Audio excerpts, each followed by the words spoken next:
নমস্কার বন্ধুরা, তোমরা কেমন আছো?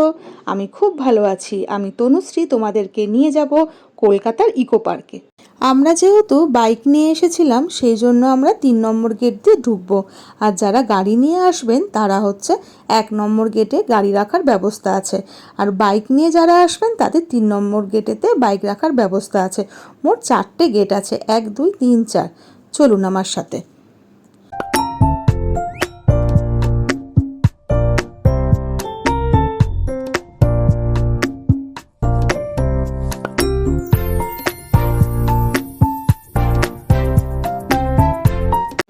এই যে এবারে আমরা এসে গেছি 3 নম্বর গেট। ওই যে দেখুন দূরে দেখা যাচ্ছে 3 নম্বর, এটা হচ্ছে 3 নম্বর গেট। বাইকটা রেখে এবারে ভেতরে ঢোকা যাক। আর আমাদের ঢোকার সময় টিকিট কাটতে হবে। আর এখানে এক একটা টিকিটের মূল্য হচ্ছে 30 টাকা। এখানে শুধু ঢুকবেন তার জন্যেই 30 টাকা। তারপর ভেতরে আরও অনেক কিছু আছে, সেগুলো যদি আপনারা চড়তে চান বা দেখতে চান তার জন্য আলাদা আলাদা করে চার্জ। যেমন সাইকেল আছে, তারপর আছে টয় ট্রেন আছে। আর এখানে সপ্তম আশ্চর্য সবথেকে বিখ্যাত। চলুন তাহলে ভেতরে যাওয়া যাক।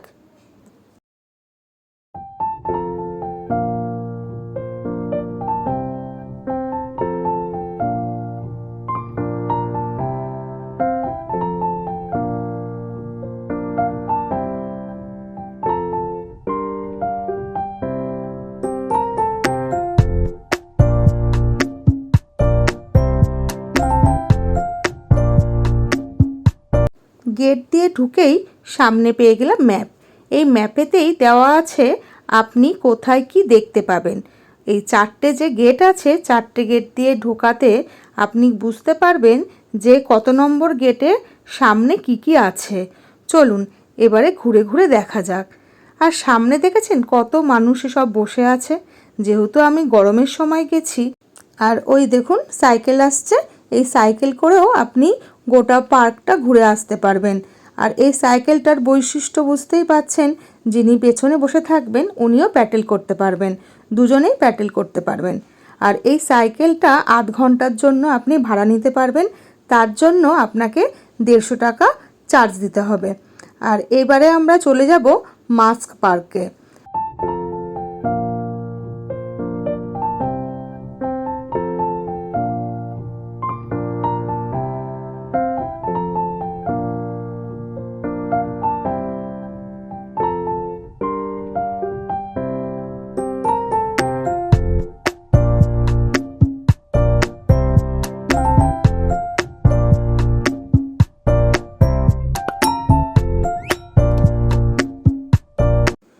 এবারে আমরা চলে এসেছি দার্জিলিংয়ের ঘুম স্টেশন। এখানে ঘুম স্টেশনের প্ল্যাটফর্মটাকে খুব সুন্দর করে সাজিয়ে তুলেছে। আর এই যে দেখেছেন টয় ট্রেনটা, এই টয় ট্রেনটা করে আপনি গোটা পার্কটা ঘুরে আসতে পারবেন। তার জন্য আপনাকে টিকিট কাটতে হবে পার হেড 150 টাকা। আর এইটাই করে আপনি যেখানে যা যা আছে আপনি দেখতেও পাবেন। আর এখানে একটা ট্রেন সাজানো আছে, টয় ট্রেন। এখানে আপনি যদি মনে করেন 10 টাকা টিকিট দিয়ে ভেতরে ঢুকে ফটো তুলতে পারবেন। যার মনে হয়েছে সে ভেতরে ঢুকে 10 টাকা টিকিট কেটে ফটো তুলেছে। এই যে দেখুন ঘুম স্টেশন লেখা আছে। চলুন এবারে আমরা চলে যাব পেছন দিকটায়। টয় ট্রেনটার পেছন দিকটাও এরকম খুব সুন্দর করে সাজানো আছে। এই যে দেখুন এত সুন্দর করে। আর মাঠটা এত বড়, শুনেছি এই জমিটার নাকি 475 একক। তাই বুঝতেই পাচ্ছেন কতটা এলাকা জুড়ে এই জায়গাটা মানে পার্কটা বানানো হয়েছে। আশা করছি আপনাদের প্রত্যেকের ভালো লাগবে। আর যদি আপনারা শীতকালে আসেন তখন তো বুঝতেই পাচ্ছেন আপনারা সকাল থেকেই থাকতে পারবেন। এই পার্কটা সকাল 7:30টায় খুলে যায় আর সন্ধ্যে 7:30টায় বন্ধ হয়ে যায়। আর এই পার্কে এত সুন্দর পরিবেশ যে আপনার যেতেই ইচ্ছে করবে না। আর যারা যারা এসেছেন তারা তো জানেন, আর যারা আসেননি তারা অবশ্যই আসবেন। ওই দেখুন দূরে দেখা যাচ্ছে টয় ট্রেন, টয় ট্রেনটা আবার যাচ্ছে। চলুন এবারে একটু ঘুরে ঘুরে দেখা যাক।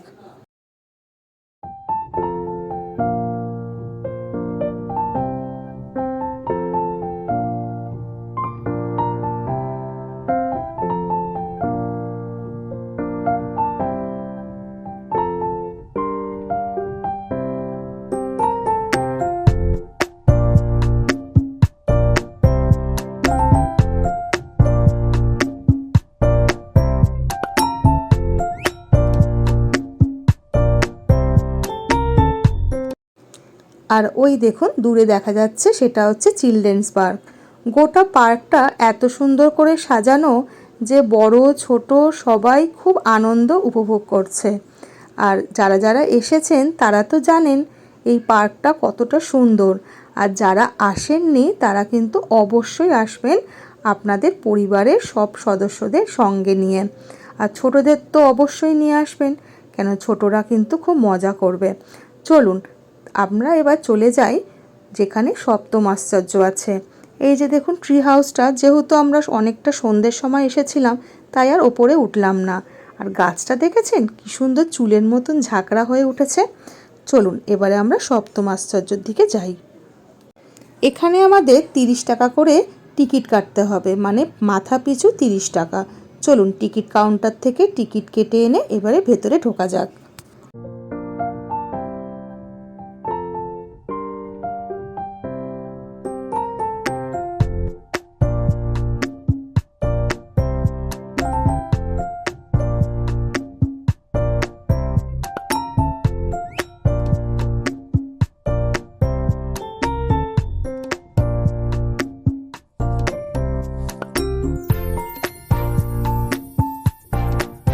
এবারে প্রথমেই আসবে মিশরের পিরামিড। পুরো পিরামিড যেখানে আছে মিশরে গিজা, সেখানকার পিরামিডটাকে পুরো তুলে ধরেছে। অরিজিনালটা যেরকম আছে সেরকমই তুলে ধরার চেষ্টা করেছে।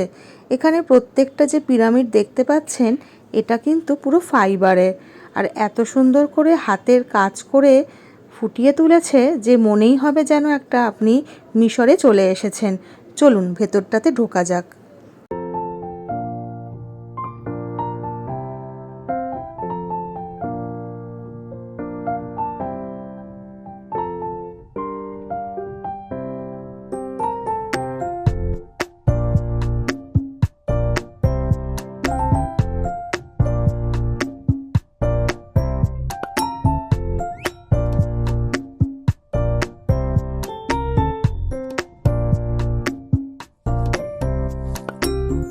এখানে একটা মমির ড্যামি রাখা হয়েছে আর ভিতরটা খুব সুন্দর করে সাজানো আছে। চলুন এবার আস্তে আস্তে বাইরের দিকে যাওয়া যাক। এত সুন্দর লাগছে এখানে এসে আর যেতেই ইচ্ছে করছে না। আর এটা তো আপনারা সবাই জানেন, এটা হচ্ছে ভারতের তাজমহল। এখানে একটু বাদে আসছি। আর এই দিকে দেখুন দূরে দেখা যাচ্ছে এটা হচ্ছে কলোসিয়াম স্টেডিয়াম। রোমে যেই স্টেডিয়ামটা আছে সেই স্টেডিয়ামটাকে তুলে ধরা হয়েছে। তো এখানে ভিতরটাও খুব সুন্দর করে সাজানো আছে যেরকম অরিজিনাল স্টেডিয়ামটাতে আছে, কিন্তু আমার আর ভিতরে যাওয়া হয়নি। তাই চলুন যতটুকুনি সম্ভব হয়েছে আপনাদের আমি দেখানোর চেষ্টা করেছি।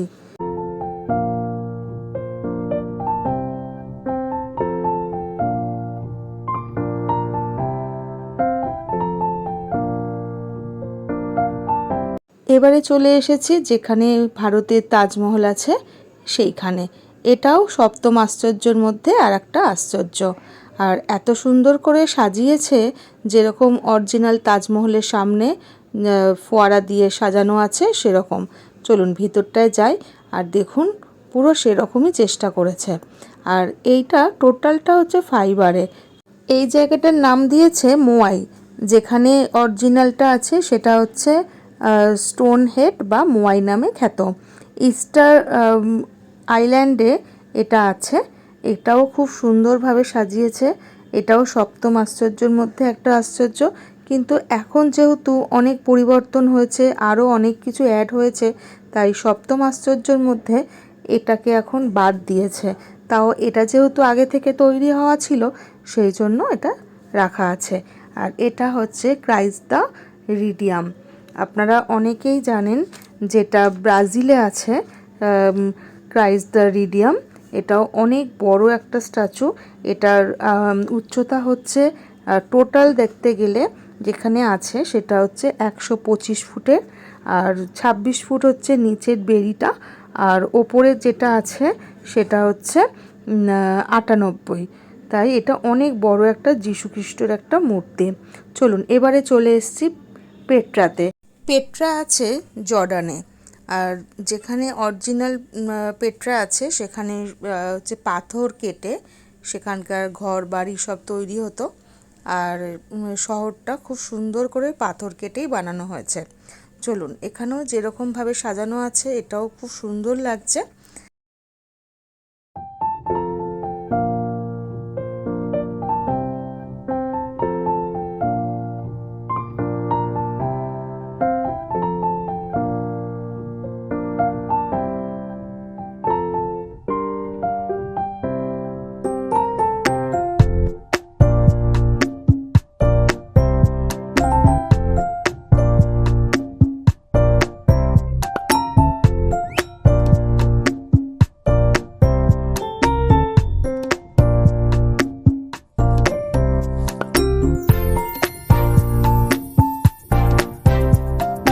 এবার আমরা যাব চীনের মহাপ্রাচীর, যেটা চীনে আছে, দ্য গ্রেট ওয়াল। এত সুন্দর করে সাজিয়েছে, আর যেহেতু রাতের বেলায় গিয়েছিলাম, আর দেখুন চারদিকটায় কি সুন্দর ছোট ছোট করে আলো দেওয়া আছে, সেই জন্য আরও ভালো লাগছে। আর পরিবেশটাও খুব সুন্দর, যেরকম চীনে আছে সেরকম অত বড় না হলেও যেটা করেছে খুব ভালোই করেছে। আর এত সুন্দর করে সাজিয়েছে যে এখান থেকে মানে গোটা যে সপ্তম আশ্চর্য জায়গাটা পুরোটা দেখা যাচ্ছে, আর খুব ভালো লাগছিল আমাদের। চলুন এবারে আস্তে আস্তে সামনের দিকটা এগিয়ে যাই।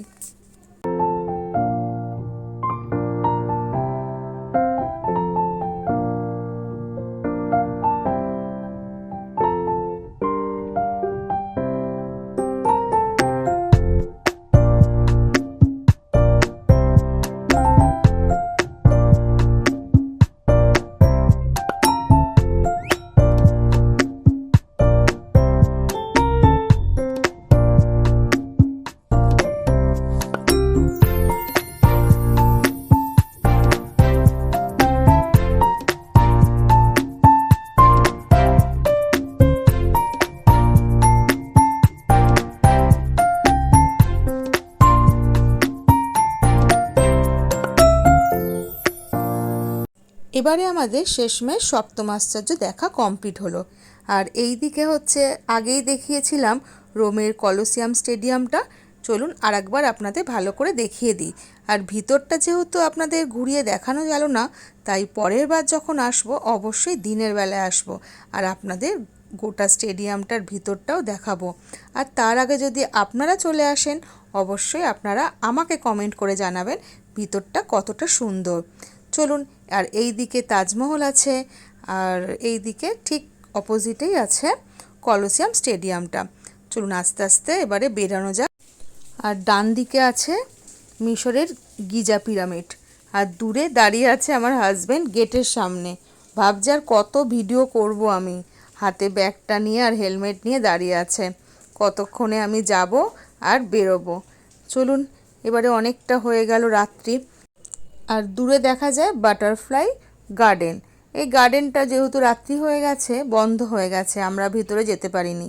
আর এখানে একটা খুব সুন্দর মডেল আছে, আর এই হোলটার ওখানটায় যদি আপনি মুখটা রাখেন তাহলে আপনাকে পুরো বাটারফ্লাইয়ের মতন দেখতে লাগবে। তো যাই হোক, আজকে তো খুব মিস করলাম, যেহেতু দিনের বেলা আসতে পারলাম না। তাই চলুন আস্তে আস্তে যাই। আর দেখেছেন কীরকম ফাঁকা হয়ে যাচ্ছে। চলুন, অনেকটাই রাত্রি হয়ে গেছে তো, তাই লোকজনও বেশি নেই। যে কজন আছে হয়তো এখানকার যারা কাজ করেন তারা আছেন, মানে স্টাফরা আছেন। আর এখানে আছে সেই সাইকেল, আপনাদের আগেই দেখিয়েছিলাম ঢুকতেই যে সাইকেলগুলো নিয়ে যারা যাচ্ছেন, তো এখান থেকে নেওয়া যায়। আর যখন সামনেটায় গিয়েছিলাম তখন ওনাদের সাথেও কথা বলেছি। এত সুন্দর পার্ক ছেড়ে যেতেই ইচ্ছে করছে না, কেন বুঝতেই পারছেন, আমাদের আশেপাশে গাছপালাটা একটু কম, তাই এত সবুজের মাঝখানে তো ফেলে যেতে ইচ্ছেই করছে না, মনে হচ্ছে যেন সঙ্গে নিয়ে যাই। কিন্তু কি করা যায় বলুন, এটা তো আর সম্ভব না। আর বাড়িও যেতে হবে, মেয়ে আছে বাড়িতে।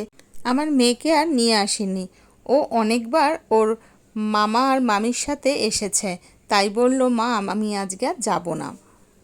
আর গেটের সামনে আসতেই দেখলাম একটা পুচকু তার মা বাবাকে বলছে আমি এইটা নেব না ওটা নেব, ওটা নেব না এটা নেব, করতেই থাকছে। আর মা বাবাও বলছে বাবা তুই কোনটা নিবি তুই নে। আমার এই ভিডিওটা কেমন লেগেছে আমায় কমেন্ট করে একটু জানাবেন।